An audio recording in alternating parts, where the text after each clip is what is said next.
Where do you typically go to find qualified candidates? I'm a small business, so a lot of the popular job boards and stuff like that are cost prohibitive. So there was two places that I went to find a candidate for the last position I hired, and that was one was networking. If you're looking for a professional career and you're not on LinkedIn, you're not networked, then you're definitely hurting yourself.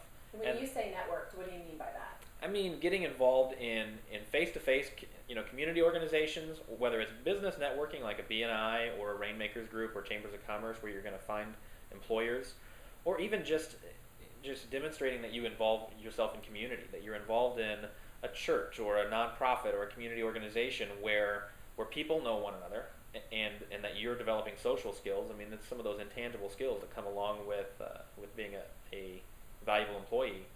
Um, those are places that I find candidates. I'll talk to people that I know in different circles of influence and say, this is what I'm looking for.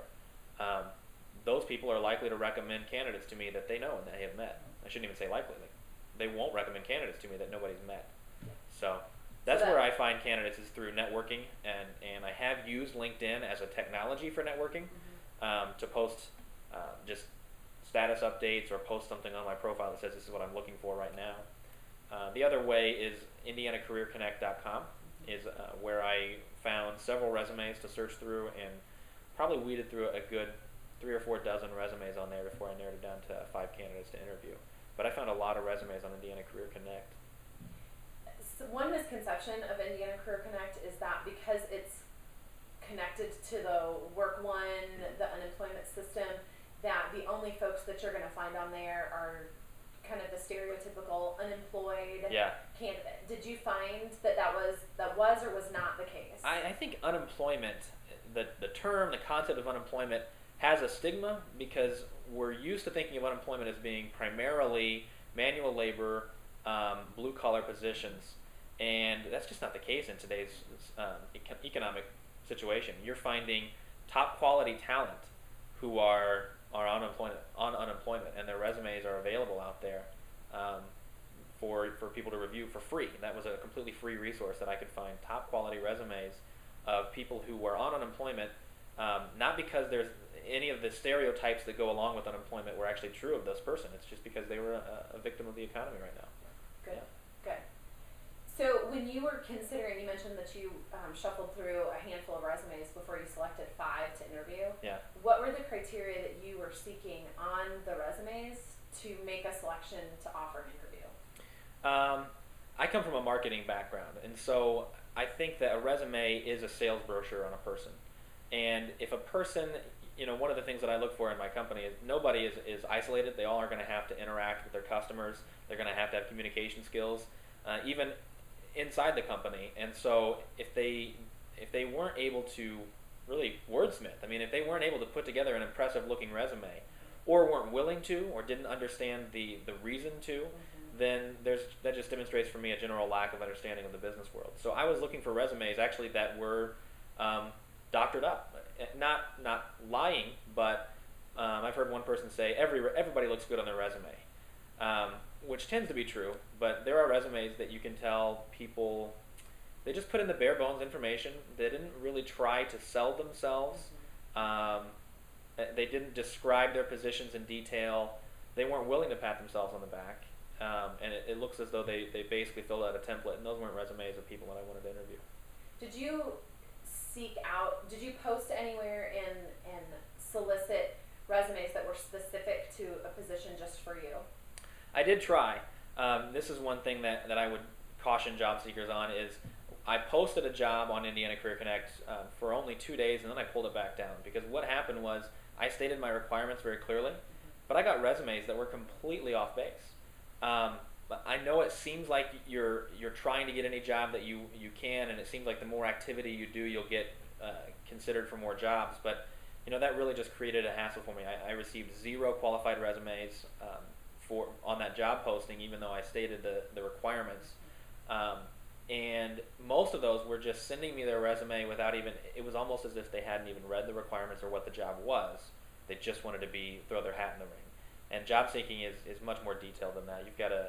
You have to put more time into the research than that. Yeah. So I didn't get any qualified candidates from that, and I don't think I would do it in the future. I think I'm only going to seek for the resumes. Yeah. So what you're saying is you went out then and did a search through available, accessible online resumes that were no cost to you. No cost to me via IndianaCareerConnect.com.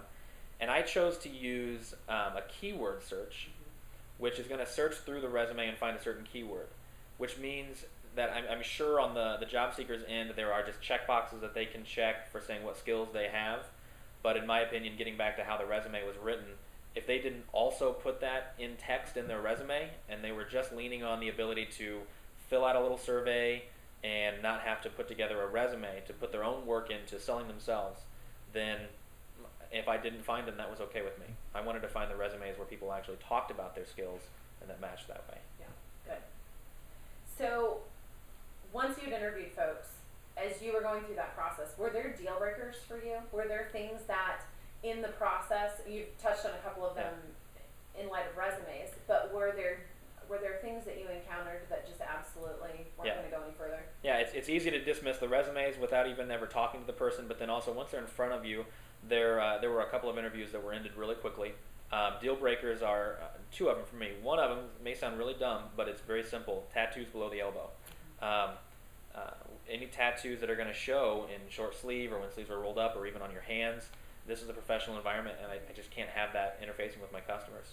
And the second deal breaker is actually getting back to how the resume is written is if somebody's skill set didn't actually match what they had written on their resume. So I've already encouraged job seekers, I think that they need to think about being very detailed on their resumes and talking about the skills that they have, but not at all talking about the skills that they don't have. If I discover in the interview process that somebody has falsified in any way, even if they were shooting for the moon and they really got pretty high, but they did lie on their resume or they expounded on the truth, then that's a deal breaker, and because that demonstrates a level of scrupulous or unscrupulous activities. Yeah. Okay. So you've mentioned skills a few times. How does hard required skill measure up to just good old-fashioned chemistry, cultural fit, working, the ability to just work together? Yeah, as an employer, I've had people that I really, really liked, and I had to terminate them because of lack of skill. And I've had people who had all the skills in the world but couldn't work with the team. And so it's a really hard balance. Right now, what I tend to do is I interview for skill, because in my business, if somebody doesn't have the skill already, the skill set that I need, the specific technical skills, then it's not as though they couldn't learn, but I don't have the time to train them. So I interview and hire for the skills. However, I hire on a 30-day probationary period, because no matter how many times you interview somebody, you're not really going to get them. But after working with them for a month, then I let them know that in the first 30 days they're still interviewing. They're getting a paycheck, they're working for me, they're on staff, but the first 30 days is still probationary, and that's where I determine whether or not we can work together, if the chemistry is there. And I will, after 30 days, terminate just based on the chemistry, the ability to work within the team, the ability to build relationship, and to share the vision of the company that's all going to come to bear outside of the interview. Is there anything that a job seeker could or should do to demonstrate a better cultural fit? Yeah, one of the things that I wish job seekers knew was that when they're interviewing, that I'm not just interviewing them, but they're interviewing me. Not necessarily, I wouldn't put it under the category of deal breaker, because I don't dismiss an interviewee or an applicant based on this, but one of the things that really elevates the leaders of the pack in the interview process as you're continuing to weed it down is those who, when I get to the phase in the interview and I ask, do you have any questions for me? The ones who just nod their head and say no, or shake their head and say no, basically, if you give me a paycheck, I'll do whatever you tell me. That demonstrates that they're not interested in my company. They're not interested in seeing our company succeed, because they haven't asked any questions about what I'm doing, what our goals are, why I'm interviewing for that position, how I hope for that to impact the company. I'm looking for somebody to interview me as well. And that shows that they've applied critical thought to it, and that they're going to, if the chemistry fits, that not only will I be interested in helping them achieve their goals, but they're going to be interested in helping the company achieve our goals. Yeah. And that's what we're looking for. Yeah. Good deal. How long have you been in your business? 5 years. And how many times have you hired? 10 to 15. 15. Yeah. Okay. Yep. Good deal. Thanks. Thank you.